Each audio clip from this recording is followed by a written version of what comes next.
Oh, good morning everyone. It is hot already. I just started this tractor and I bet it's 100 degrees in this cab, maybe more.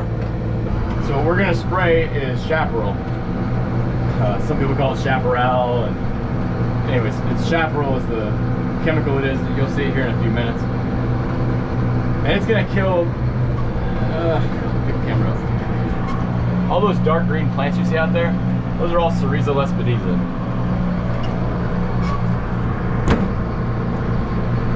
Cerezo lespedeza is an invasive species that the Missouri Department of Transportation used on the side of the roads years ago, before fescue had ever been a thing. And it was used to prevent soil erosion. Works great for that. The problem is it's very invasive and it takes over really quick.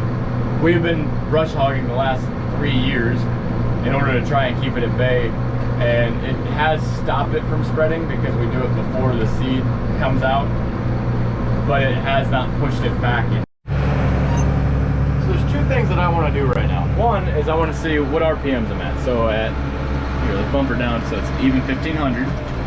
Oops. There. Really close to 1500 right on right now. This tank is full right now at 200 gallons. So I want to see how long it takes us to get down to 175 gallons with the PTO running. Also, while the PTO is running, I'm going to measure how wide my path is. The reason I'm doing this on the gravel is because it'll be easy for me to see my path. Which I can see it's way out here. It's still pretty strong right about here, but then after that it's spotty. I don't know if the camera's going to pick it up, but I can clearly see it coming out right here and landing. So let's check the other side and see what it's doing. We're gonna have to clean that nozzle because it should be spraying an even pattern, and it's not. And then over here, it's clearly making it all the way to the grass with no problem. The reason this is so important is because I need to know how wide my path is, and then by knowing how wide it is, and how many gallons I'm pumping out per minute, that is gonna tell me what my overall application is. I'll have to do some math and I'll explain the math here in a minute.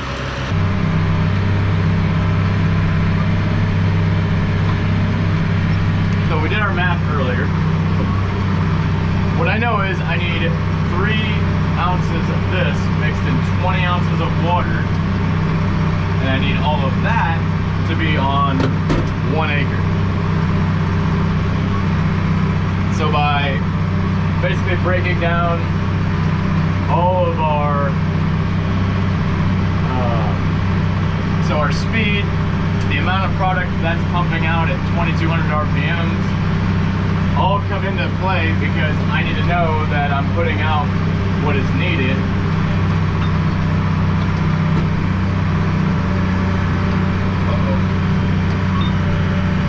That is soft there.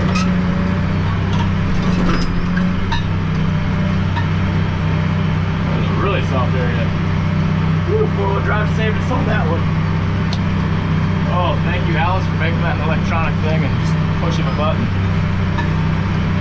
So anyways, I say all that because I had to calculate out how much product it was putting out to begin with. From there, I can figure out what speed I need to be going in order to get my 20 gallon per acre rate. And while I know that's gonna sound weird, because a lot of sprayers, like the boom style, you can make it apply faster based on your speed. This I can't. My only way to adjust it is just my RPM, or changing my ground speed to either faster or slower rate in order to put that on. So yeah, anyways, we're not gonna get a lot of spraying done today because, as you might be able to tell in the background over here, it's been clouding up. It tried to rain a little bit, and it did for, I don't know, 30 seconds. Had some big drops, but they were really spaced out, and then it stopped. So we're just gonna do this pasture and hopefully this one next to us, because the animals are over here next to us and they rotate.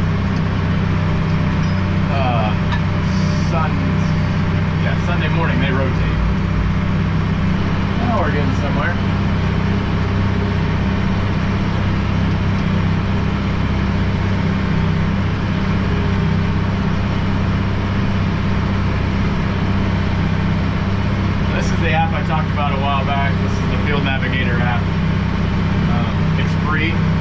It works on any Android device. Like this is an Android radio. I can download all the Android apps and stuff like that.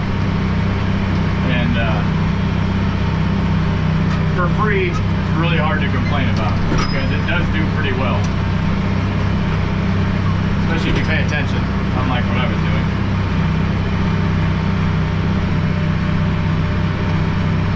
So like the other thing is that whenever you stop it, like that, and I turn the PTO off, it doesn't add any more acres. The acre count stops.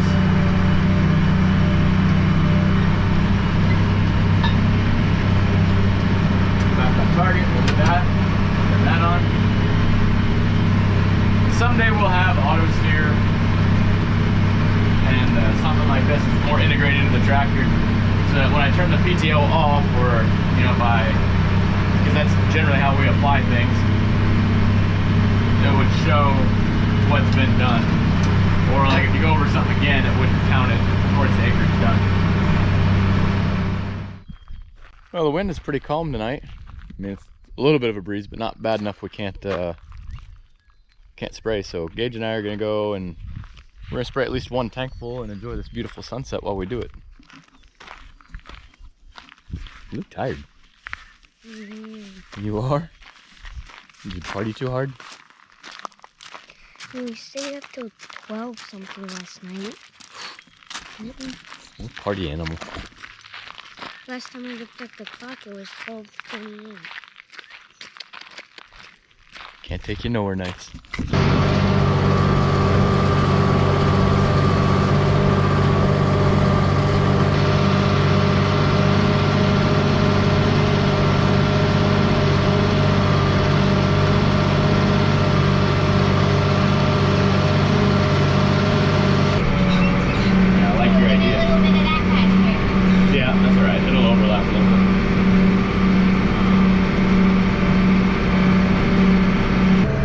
You guys can see this. So yesterday when we were doing this at night, we ran out midfield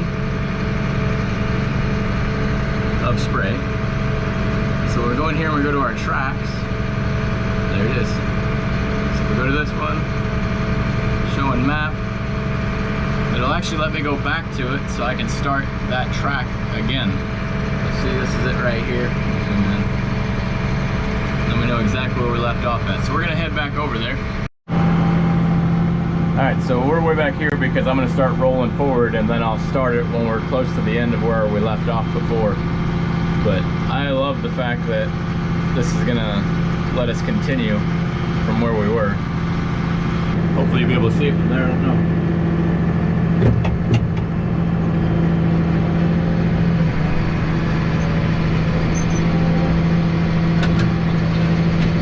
We're gonna double this spot up just because of the simple fact that we were running really low right there, so I'm sure it was in and out. Like I said, the downside of doing this in the day is I can't see it well. I can see it a lot better at night with the lights reflecting off of that water. Well, it looks like a simple fix. Looks like this bolt backed out on us.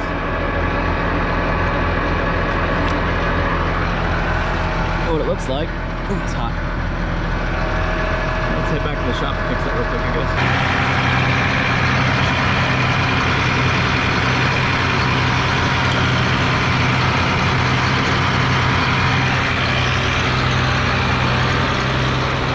Let's see what we can do back here.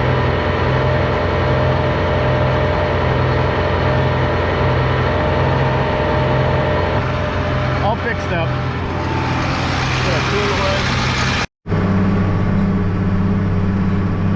Well, there's not much going on at the moment since we fixed that issue. That was just simple, it just needed to be tightened. So I think what we'll do is throw the drone up in the air for you and get some daytime drone video.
That cool kid with her hat backwards. Oh, my chicken. It'll move. This is our spray tender. I know, it's not fancy, it's not on a truck or a trailer like you see a lot of big farms. We're just not that big and we don't have that much to spray. Plus, I could throw this on the bed of the truck right there and put a pallet under it, and it's just tall enough that I can back the truck up to it and still be able to fill this. Well, anyhow, what we're gonna do is lift this up with the skid steer so we can pour it in.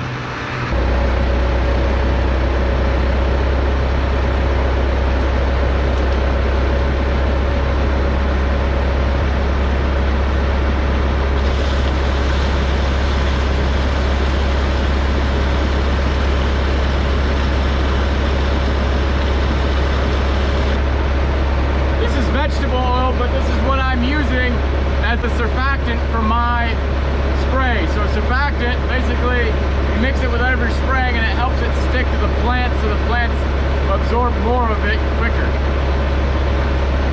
If you don't, especially when it's hot, the plant may not even absorb it because it may evaporate before it has a chance to. We're gonna pour that straight in.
We're gonna see if we can't get you a better view of how we're filling this up with this tote.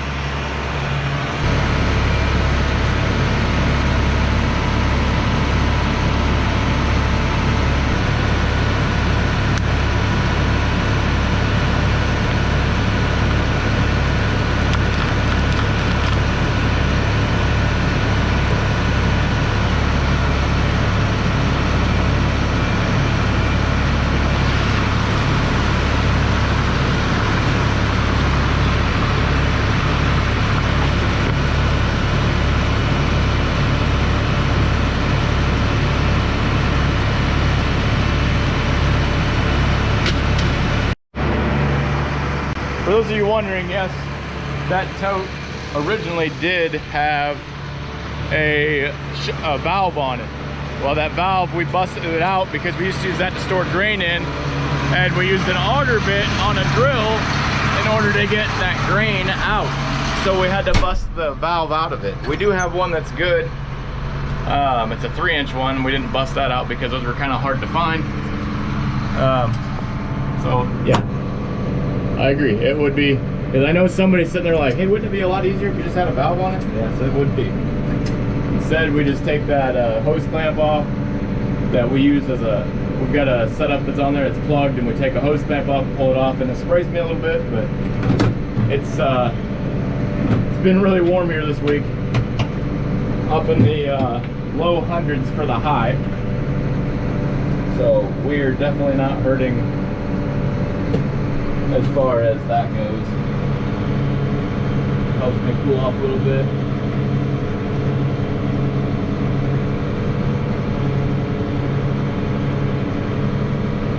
Alright, away we go.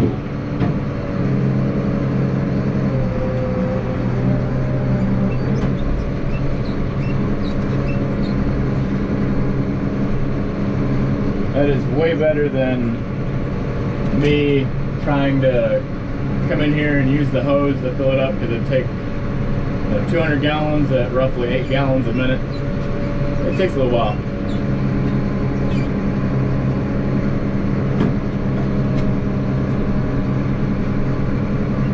It takes roughly about 20 or 30 minutes for it to fill up. It's something like that. Longer than I wanted to take. Now we're on these smaller pastures, so these won't take as long.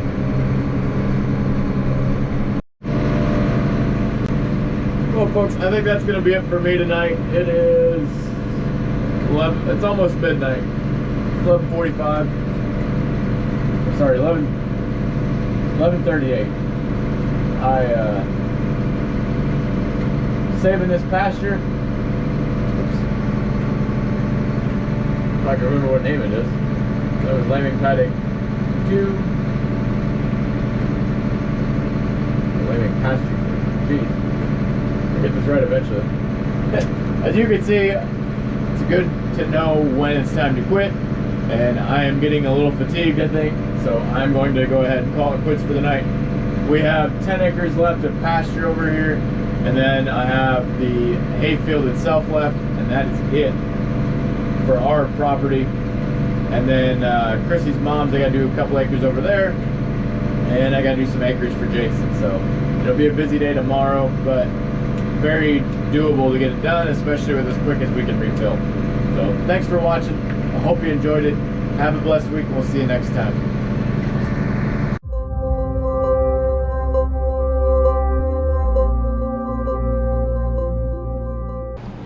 Hey everyone. We are here to do a podcast, the Common Folk podcast, with Ben from Farm Focus. And while we're here, we thought it'd be cool to show everybody where all of our apparel is made. And so you can see some shelves back here where they keep some stuff in stock. Ben behind me there, you've just seen him, but this is kind of where all their magic happens. Ben was telling me how all this stuff works. And I just thought it was really neat to be able to show you all, because we talk about how we only want our logo on Made in the USA products. Ben is really good about making that happen for us. And we talked about some new stuff that's going to come. Hopefully, it's kind of in the making at the moment, but we're hoping to get some hats out soon. And found a new Made in the USA, like a stocking cap for you all this winter. So I hope you all will go to, it's on Spotify. I know that. Yeah, for sure. Yeah, Spotify, Apple. I mean, all the podcast apps, like wherever you would get it. Yeah, for sure. So Go check out the Common Folk podcast on there. We just happened to make a trip here to be on the podcast and kind of show you guys where all of our apparel is made, and finally get to put face. Well, so we kind of know each other, looked at it, but we actually got to see each other, meet each other in person now. Yep. So really helps business relationships feel better, and or I guess friendships grow, or however you want to put it, I suppose. Yeah. So thanks for having us. We appreciate it. Appreciate you guys coming out. We'd really like you all to go and check it out. Free podcast, wherever you get your podcasts at, it's on there. And check out the merchandise, right? Oh, yeah, of course. Guys, gentlemen, we got the t-shirts on the site right now. T-shirts are always on. And we're sourcing some hoodies, some hats, all U.S. made stuff. Exactly. Obviously printed right here in Nebraska. Yep. Oh, brings us to our next point. If you ever find our merchandise and it's not on a Made in the USA shirt, it's definitely a fraud. Ben, like I said before, knows better. But if you do find stuff like that, please let us know, because we need to address it and kind of get that squashed. Yeah, man. So, Yep. but just thought about that. For sure. Yeah. Check out their website for that, and make sure you check out their podcast.